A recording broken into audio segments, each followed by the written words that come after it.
Hello and welcome to This Week in East Brunswick, the township's own news and information program. Today we'll start with a visit to Chittick School and look at the Child's Play Touring Theater, an acting troupe that performs plays written by elementary school children. Next, it's garden advice from Middlesex County Agricultural Agent Pegi Ballister-Howells. Then a comment on the Constitution by 9th graders from Churchill Junior High School.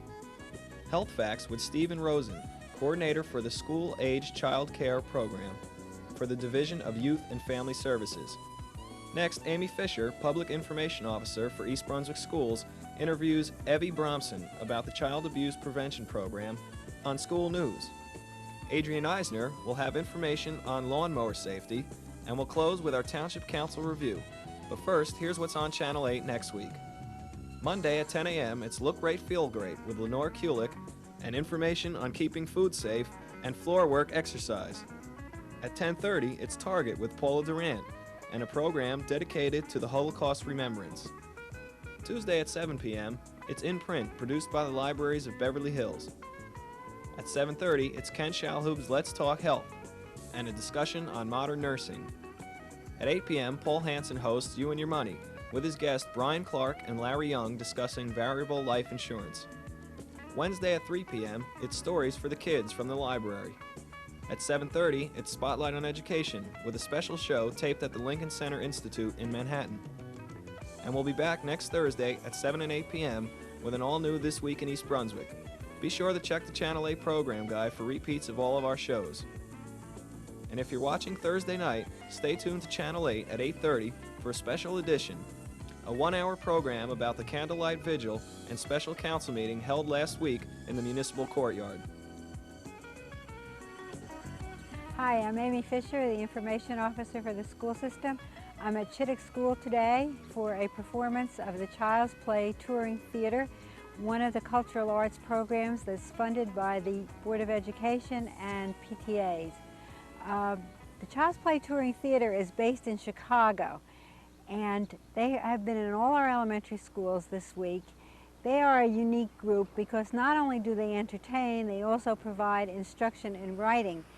Our students all submitted work to the Child's Play Touring Theater group several months ago, and the members chose several of them written by students to be performed at each of our schools. The purpose of the whole thing, besides entertainment, is to stress the importance of good writing.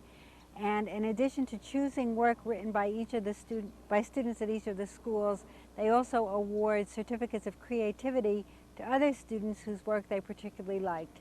And now we'll see a performance of the theater.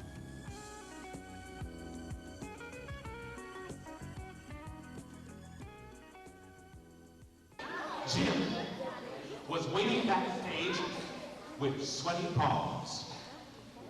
He was about to play the part of Romeo, the lead in his school play. And the best thing about me being Romeo is that my beautiful, lovely girlfriend Anna will play Juliet. Anna.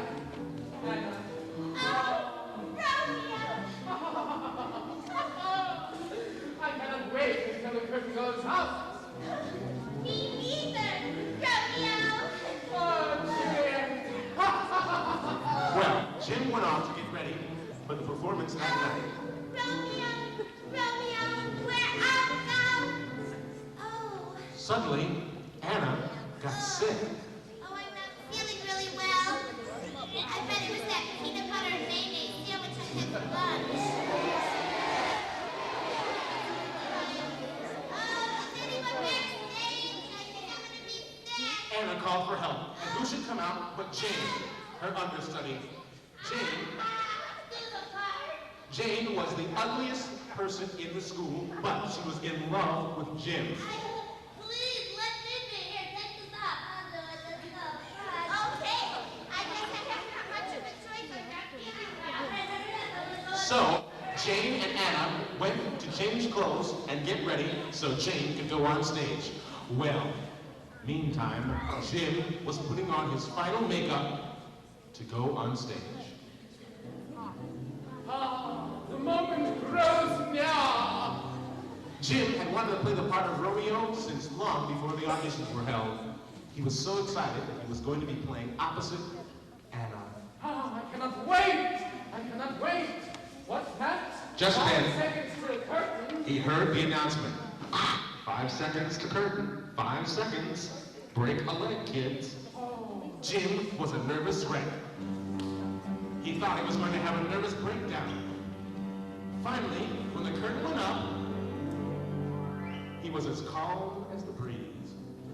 Because he thought he was going to kiss the love of his life. Juliet! Juliet! Wherefore art thou, Juliet?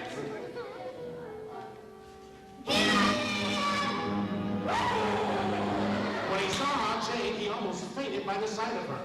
Jane sent him one of her cheeky-poo kisses. Juliet! And Jim started to say his lines.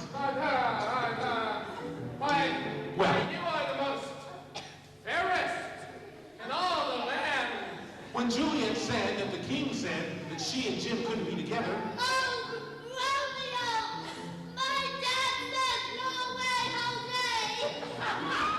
Oh, shucks. Jim was secretly glad and hoped it was true. Then, it was time for them to do the famous balcony scene, so Jim began the climb.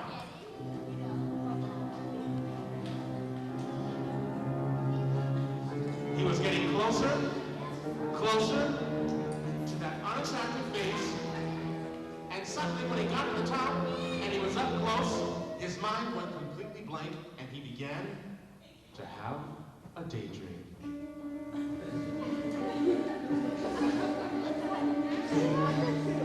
He saw him and Jane getting married, walking down the aisle. And then he saw Anna standing on the side and laughing instead of crying.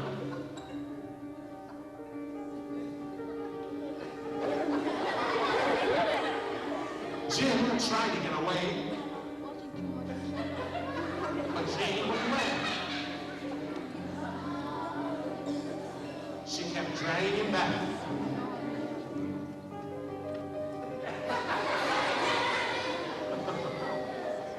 Finally, he was free. Jane chased him down the aisle, and he ran.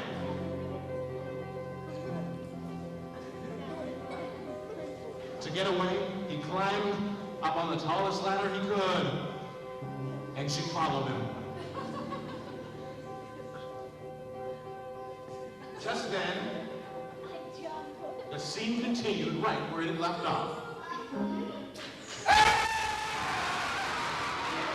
He fell off the ladder, and Jane rushed over to help him.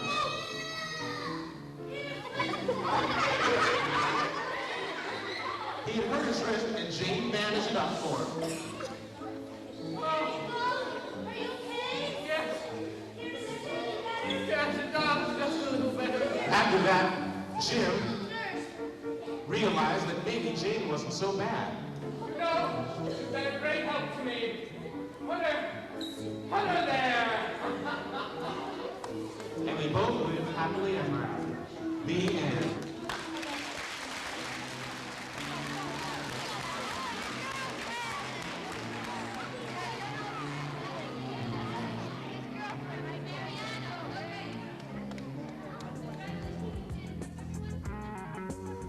Good evening, this is Peggy Ballister-Howells, Middlesex County Agricultural Agent, and today we're going to talk about planting bulbs. Not your tulips and your daffodils that go in the fall, but other kinds of bulbs that are not hardy, that get planted in the spring and then flower all summer and have to be dug out in the fall. Now that may create somewhat of a problem because you do have to dig them out, but the amount of color and blossom that you get all summer is definitely worth the effort. Now there is a wide range and selection of size and color, and some can be planted every 2 weeks so that you get a range of bloom later on in the year. Now the first one that I'm going to show you is a dahlia. Now this is one that I purchased this year, and it's really a tuber, and you can see that this one has a small shoot coming up. Generally, summer flowering bulbs get planted about 2 to 3 inches down, and this one will begin to bloom probably the end of July and will continue blooming until frost. This one is a canna. Now the cannas are particularly useful because they get rather tall and make a very fine background. This one also is sending up a few shoots, and you can see that it should get in the ground very shortly. There are other ways of purchasing them. Those two were ordered from catalogs.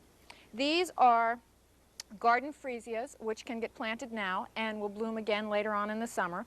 These are much smaller bulbs and need to be dug out in the fall, while this one is called Acidanthera, or also called peacock orchid.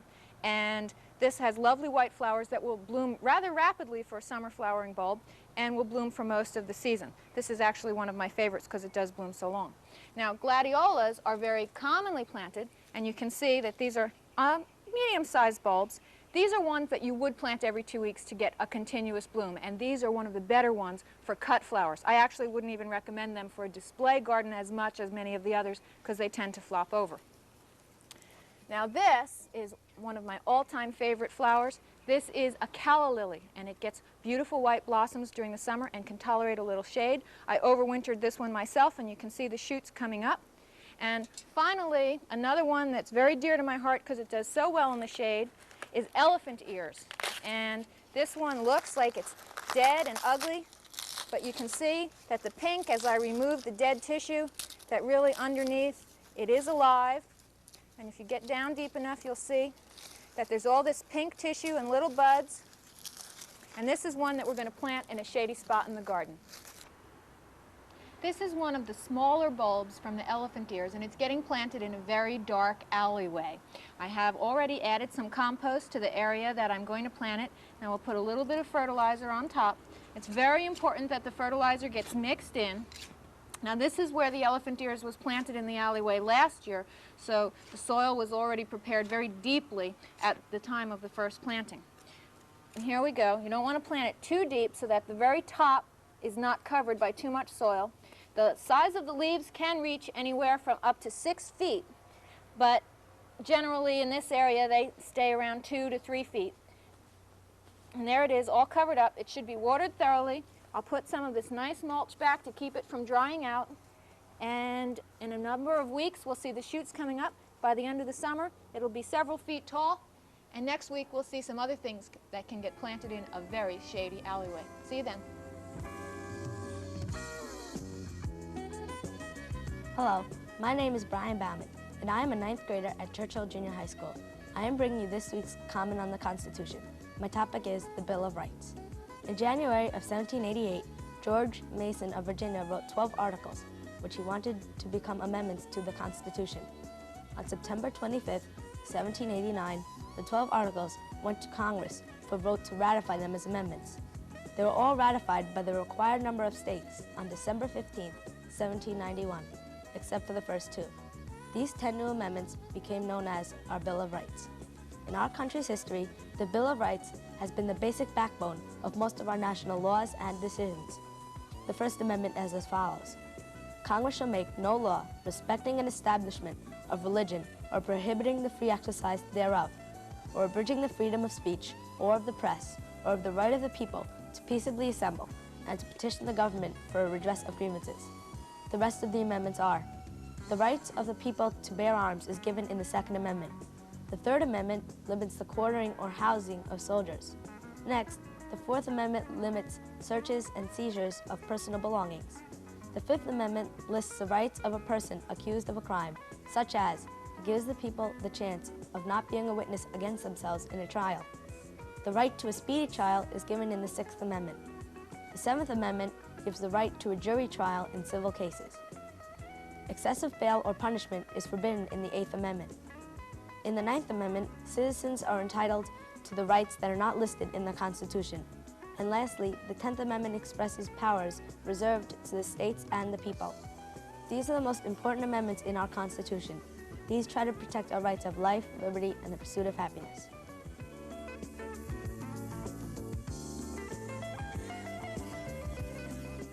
My name is Stephen Rosen, and I'm coordinator of the school-age child care project for the Division of Youth and Family Services. Do you need assistance in finding care and supervision for your school-age child between the ages of 5 and 14, either before school, during school, or after school, the Department of Human Services, Division of Youth and Family Services, realizes how difficult it can be for working parents to find such care for their children. The growth of single-parent families and dual working parent families has put increased pressure on our families to find this kind of supervised care. We have set up a telephone number in your own community, which you see on the screen now. If you will call that number, a trained professional will give you information about school-age child care programs in your own area. Please call this number. Don't leave your school-age children unsupervised before, during, or after school. If you are a parent or interested citizen and would like more information on school-age child care and how to start a program in your own community, please call the number you see on the screen now. You will be sent a packet of information which describes what school-age child care is, why school-age child care can be important to the safety of your children, and how you can get a school-age child care program started in your own community.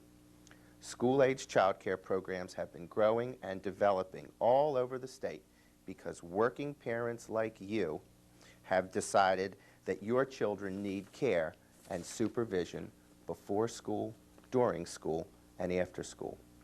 The Division of Youth and Family Services hopes that you will call these numbers. We can help you find a school-age child care program for your child, and we can send you information on how to get a school-age child care program started in your own community. I'm Stephen Rosen, and this has been Health Facts.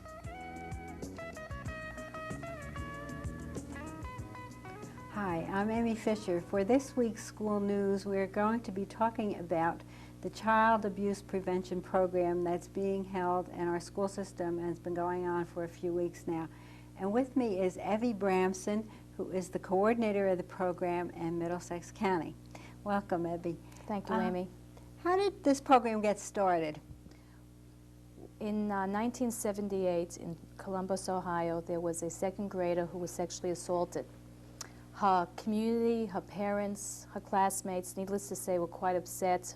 There was a lot of anger, fear. The children started having nightmares. They started bedwetting. And the community felt they needed to do something in the area of prevention. They chose to call up the Women Against Rape. When they made this phone call, Sally Cooper picked up the phone, and she realized that they never have done any prevention with children, only with adult women. And it was Sally Cooper who created the C.A.P program. So it actually was started in Ohio? Yes, that's where National C.A.P is located. And then how did it get to New Jersey? A few years later, it was drawn to the attention of Governor Kane and his task force on child abuse prevention. And they were so taken by this program that they chose C.A.P to be the prevention program in the state of New Jersey. And now it's in Middlesex County. Is it in every county, or? Yes, money was made available a couple of years ago to train facilitators, and also money was made available for direct aid to all the counties. So there is a C.A.P in each county. We in Middlesex County are an agency. We were very lucky to have financial support from the Exchange Club of New Brunswick, and they've been very supportive to us. Now, how did this East Brunswick school system get to have you come in and work with our people?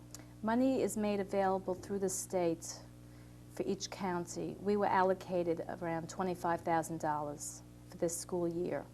Schools, in turn, are able to apply, self-nominate themselves for the program. They fill out an application, they present it to the state, and East Brunswick was lucky enough to be chosen along with a few others, South River, Highland Park, and South Amboy for this school year. And you're going to all our elementary schools now. You have really like a three-part approach to this. Could you tell us a little bit about how the program works? The reason I think that C.A.P is so strong in prevention is that we do the program with the parents, with the teachers, and the children. It's a total community effort in education and teaching strategies and working together to prevent child abuse. Well, what are some of the kinds of things that you do with the children when you go into our schools? We do the program, as I said, for K through 6. And what we teach the children are strategies. There are 3 strategies that are stressed. That they have the right to say no, that they can determine who and when their bodies can be touched, and also that they need to talk to a trusted adult if they have a problem. And we stress this to the children that adults, unfortunately, don't always believe you the first time, and they should keep telling till someone believes them. And then you tell the parents and the teachers, you give them strategies to reinforce what you've taught the children? Absolutely. We tell the parents, basically, we talk about C.A.P, how it got started, why children are vulnerable to abuse and abduction and assault. We go over the children's workshops. And with the parents, we stress communication, how important it is to talk to your child, to be available for your child if they ever have a need to talk. And we talk about how to identify a child that may be abused and how to talk to a child in a crisis situation. I see. Well, it sounds like you're doing a wonderful job, and I know we've had lots of positive comments about your work here. If anyone would like to contact you for additional information, can you be reached? Is there a telephone number that you can be reached Yes, at our office at Middlesex County C.A.P. Inc., our number is 329-2020. Okay, thank you very much. Thank you. Hello, and welcome to Consumer Aware. I'm Adrienne Eisner, Director of the East Brunswick Consumer Affairs Office. At this time of the year, when many homeowners are using their lawnmowers, it is important to stop and think of the safety precautions we should be taking so that we can avoid serious injury. A lawnmower is a useful piece of equipment, but can be deadly if not handled properly. Before mowing, become familiar with the mower, its operation, hazards, safety instructions, and warning labels. Fuel up before starting, and do it outdoors. Wipe up any gas spills. A spark from the motor could easily start a fire or explosion. Put on sturdy, non-slip shoes to avoid foot injuries. Do not cut the grass while barefoot or wearing sneakers. Wear close-fitting clothing to prevent apparel from becoming entangled in the mower. Go over the lawn carefully to pick up stones, wire, toys, dog bones, or anything that the mower might pick up and throw. If the lawn is wet, wait.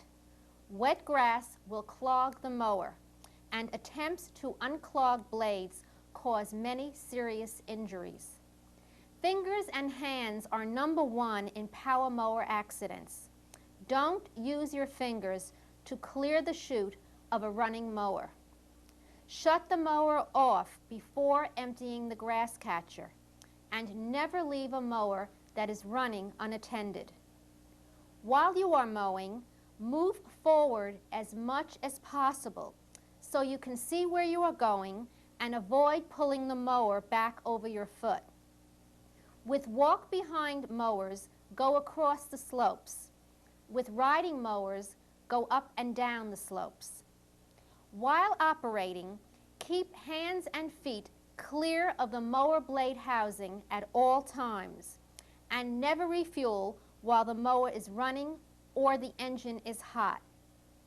Do not allow children to operate the mower. Small children can be injured seriously while operating power mowers or when playing nearby. Be sure to disconnect the spark plug or power cord before working on your mower to clean or unclog the blade or housing, sharpen the blades, or for any other reason. The United States Consumer Product Safety Commission estimates that 51,000 persons are treated annually in hospital emergency rooms for injuries associated with walk-behind power mowers. Be an alert operator.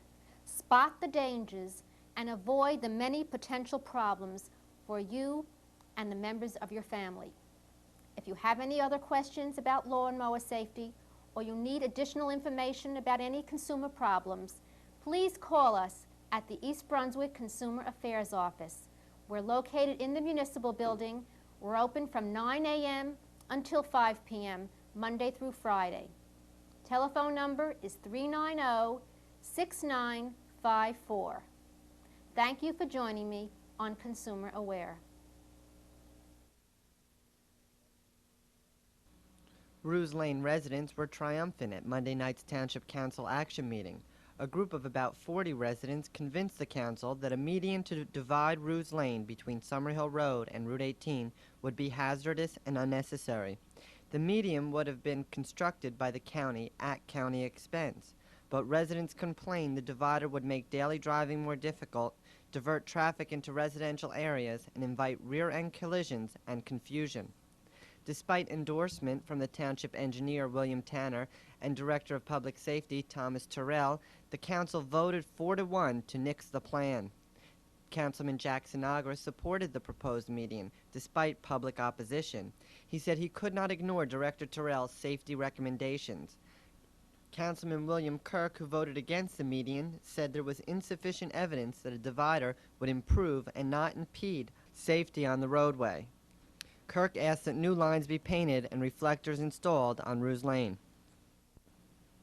Also Monday night, the council adopted an ordinance that would provide $960,000 for a variety of capital improvements in town. And the council adopted an ordinance that gave Library Director David Weil approval to enter into a computer network with libraries throughout the county. They also supported a resolution awarding a landscaping contract for the berm at Carriage Square and approved the architect for the restoration of DeVoe Library in the historic district of town. And in the public portion of the meeting, Stanley Fisher pointed out a newspaper article with headlines shouting the DEP could not find Edgeboro records. He urged the council to follow through with opposition to the dump. That's all for this week. Thanks for watching.